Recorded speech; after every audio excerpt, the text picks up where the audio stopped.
अंतर्मनाचा वेध घेणारे news channel star city one. राज्यातील आणि देशातील राजकीय घडामोडी पाहण्यासाठी आणि इतरही बातम्या पाहण्यासाठी सबस्क्राइब करा star city one.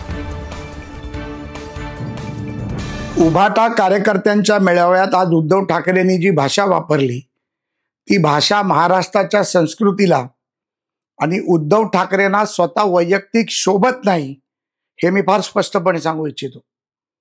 Uddhav Thackeray म्हणाले या तर देवेंद्र फडणवीस राहतील किंवा मी राहीन, भाजप राहील किंवा मी राहीन, आणि माननीय पंतप्रधान नरेंद्र मोदींबद्दल पण अपशब्द त्यांनी वापरले।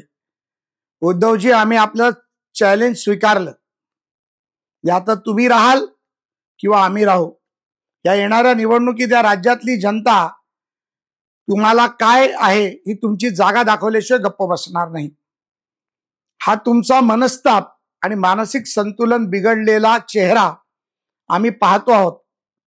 कार्यकर्त्यांचं मनोबल वाढवण्यासाठी महापालिकेतला भ्रष्टाचार बंद झाल्यामुळे, राज्यातील सत्ता गेल्यामुळे, पक्ष आणि चिन्ह गेल्यामुळे तुमची जी दयनीय अवस्था झाली आहे ही केविलवाणी आहे।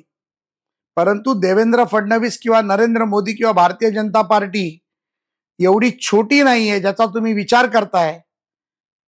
तुम्ही जे म्हणताय ना, तुम्ही राहाल किंवा आम्ही राहू, आम्ही तुमचं चॅलेंज स्वीकारतो। आम्ही तुम्हाला सांगतो की या नोव्हेंबर ऑक्टोबरच्या निवडणुकांनंतर या तर राज्यात तुम्ही राहाल किंवा राज्यात आम्ही राहू। आणि ज्या पद्धतीमध्ये आपण कार्यकर्त्यांचं मनोबल वाढवण्यासाठी हे जे कृत्य करताय यातून दिसून येतंय की महापालिकेतल्या भ्रष्टाचारातून आपल्याला मिळणारे पैसे बंद झाले, राज्यातलं नेतृत्व गेलं, त्यामुळे हे तुमचं मानसिक खच्चीकरण आहे हे या जनतेसमोर येऊन राहिलेलं आहे।